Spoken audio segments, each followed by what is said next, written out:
Using multiple AI models to verify the accuracy of your work is smart, until you realize that all three start rewriting your voice and none of them check your facts. I've been loud about using multiple bots. In my Tool Personalities video, I talked about the different strengths each model has and how that diversity gives you better results. I use multiple models all the time. But here's what I didn't cover. The prompts that work during creation will sabotage you during verification. Ask them for feedback on finished work, and you won't get verification. You'll get a design committee, and nobody needs that. This is Prompted, AI Beyond the Prompt, and I'm your host, Anaya Steele. This channel is about learning how to work with AI in a way that actually serves you, not theory, not hype. Just clear, real-world guidance that helps you shape the technology rather than letting it shape you. So let me show you exactly what's happening. Say you've just finished writing a blog post for your company's website. It's announcing a new feature in your project management software, automated task dependencies. You've spent 2 days on this. You've interviewed the product team, you've tested the feature yourself, you've written it in your company's voice. The structure is solid, the examples are clear.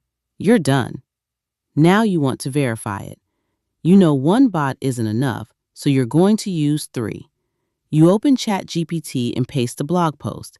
You say, "Can you review this and give me feedback?" ChatGPT comes back with, "This is a great start. I'd suggest making the opening more attention-grabbing. Maybe lead with a customer pain point to hook readers immediately. Also, the tone feels a bit technical.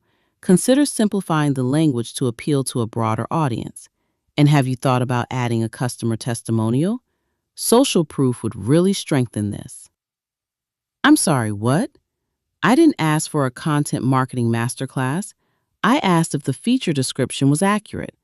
But okay, maybe ChatGPT's just being extra. You take the same blog post to Claude. Claude says, "I appreciate the detail here. However, I noticed the flow could be improved. Consider moving the benefits section before the technical specifications. Also, some of your explanations might be too dense for readers who aren't already familiar with project management tools. Breaking those down would improve accessibility." Now Claude's out here rearranging furniture. Move the benefits before the specs. Brother, this isn't a mystery novel. It's a product announcement. Fine, you take it to Gemini. Gemini says, "This post is solid, but it could use more visual direction. Have you considered adding subheadings to break up the text? Also, the call to action at the end feels a bit weak. Maybe make it more urgent to drive conversions." And now Gemini's worried about conversion optimization when you just wanted to make sure you didn't promise features that don't exist yet. Fantastic. So now you're sitting there with 3 completely different visions of your blog post. ChatGPT wants it more emotional. Claude wants it reorganized. Gemini wants stronger CTAs. You started with a finished post. Now you have 3 consultants who each think they're running the show, and you're stuck in the middle wondering whose advice to follow. And here's the kicker. Not one of them told you if your feature claims were accurate.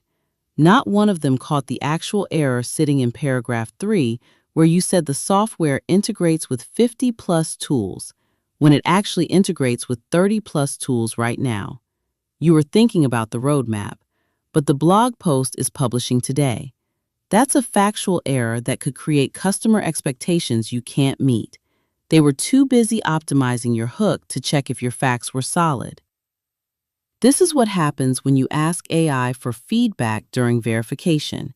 The bots think you're still in the creation phase. They think you want collaboration, so they give you opinions, suggestions, creative input, vibes. They're trying to help. They're just helping with the wrong thing. But you didn't ask for creative input. You asked for verification. You wanted to know, is this accurate or is something wrong? Here's the distinction. Verification is not collaboration. Verification happens after the work is finished, after the structure is set, after the voice is locked, after you've made all your creative decisions. At that point, you're not looking for a creative partner, you're looking for an auditor. And auditors don't redecorate, they inspect. So here's what I do instead. I take that same blog post and I open a fresh chat with each bot, and I give each one the exact same instruction. You are a technical auditor. Your job is to review this blog post for factual errors, logical inconsistencies, or inaccurate product claims. You are not permitted to rewrite, rephrase, or suggest stylistic changes. If you find an error, identify it specifically.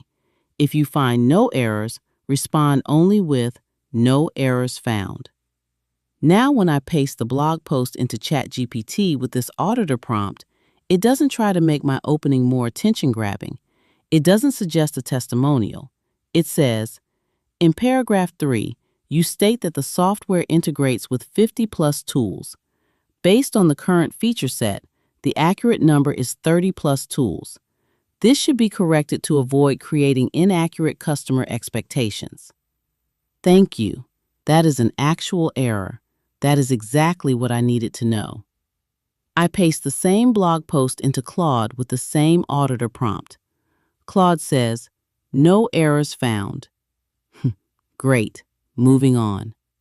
I paste it into Gemini with the same auditor prompt. Gemini says, in the benefits section, you claim automated task dependencies eliminate manual updates entirely. This could be misleading. Dependencies still require initial setup by the user. Consider clarifying that automation applies after initial configuration. Perfect. That's a legitimate gap that could create false expectations. Now I have real findings. ChatGPT caught a factual error about integrations. Claude confirmed accuracy. Gemini flagged misleading language about automation. These aren't opinions about whether my hook is emotional enough. These are actual reports about actual problems. I can act on them. I fix the integration number from 50-plus to 30-plus. I add clarification about the initial setup requirement. I run it through all 3 bots again with the same auditor prompt. ChatGPT, no errors found. Claude, no errors found. Gemini, no errors found. Done. I close the tabs. I go get coffee. That's consensus, not a debate, not a workshop, just consensus. Here's the protocol. 3 parts. Role. You are a technical auditor, not a creative partner, not a helpful brainstormer, an auditor. Restriction. No rewrites, no rephrasing, no stylistic suggestions. Find mistakes. That's it. Outcome. Report errors specifically, or say, no errors found. Nothing else. No remixes, no thought leadership, no suggestions about leading with customer pain points. Just a report.